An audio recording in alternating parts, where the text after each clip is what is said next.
teori keadilan Plato dan mengaitkannya dengan ketimpangan pendidikan di Indonesia.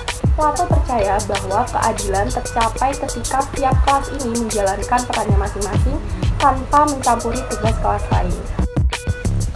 Sekarang kita bisa melihat fenomena nyata yang masih terjadi. Guru yang bertugas di daerah terpencil sering kali menghadapi hambatan.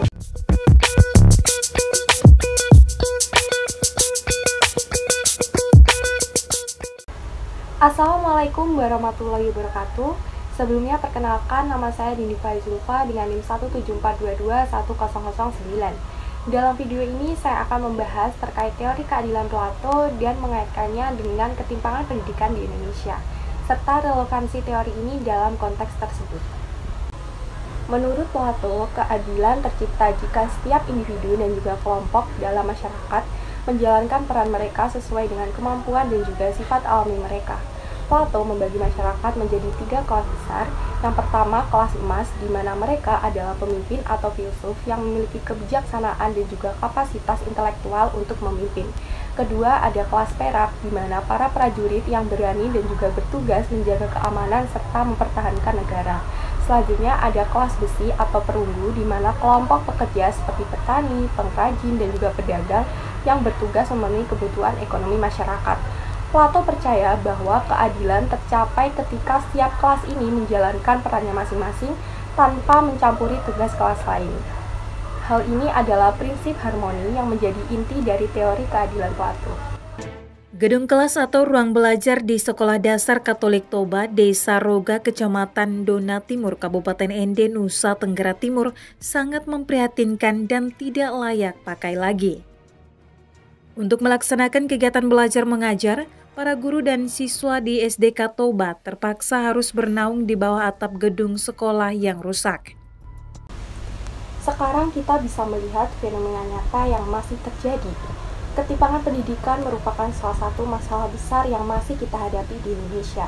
Sebagai contoh nyata, kita bisa melihat kondisi di Nusa Tenggara Timur yang merupakan salah satu provinsi dengan tingkat akses pendidikan yang rendah. Di banyak desa di Nusa Tenggara Timur, fasilitas pendidikan sangat minim. Sekolah-sekolah seringkali kekurangan ruang kelas, bahkan ada yang masih menggunakan bangunan darurat seperti rumah warga atau balai desa sebagai tempat belajar. Selain itu, ketersediaan guru juga menjadi masalah serius.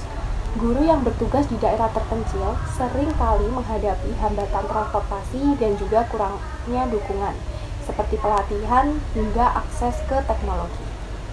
Sebaliknya, jika kita bandingkan dengan kondisi di Jakarta, misalnya sekolah-sekolah di perkotaan yang memiliki fasilitas yang jauh lebih lengkap, siswa di Jakarta belajar di ruang kelas yang nyaman dengan akses ke laboratorium yang modern hingga perpustakaan digital dan jaringan internet yang cepat.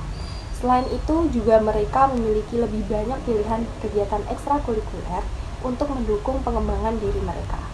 Ketimpangan ini menciptakan kesenjangan besar dalam peluang anak-anak di daerah terpencil untuk meraih masa depan yang lebih baik.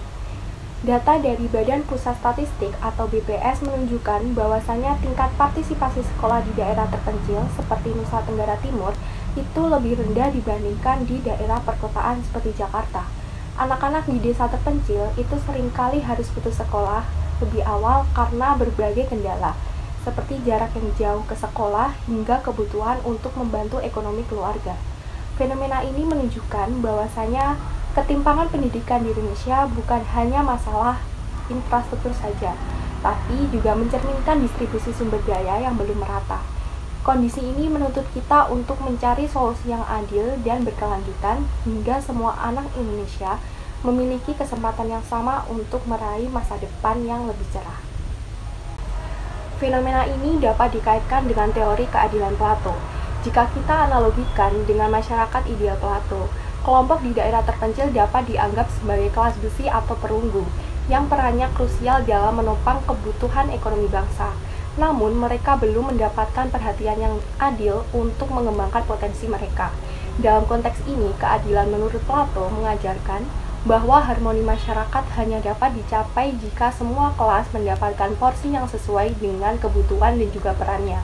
Dalam kasus ketimpangan pendidikan, pemerintah sebagai kelas emas memiliki tanggung jawab moral untuk menciptakan kebijakan yang mendukung kelompok lemah supaya mereka bisa menjalankan perannya dengan maksimal.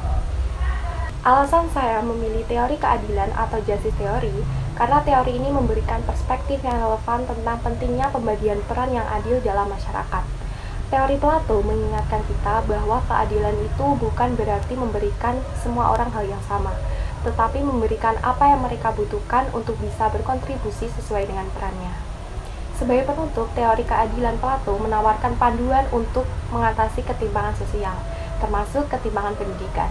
Melalui harmoni dan pembagian peran yang adil, kita bisa belajar dari teori ini yang bisa membantu kita untuk bisa menemukan solusi relevan dalam tantangan di masa kini.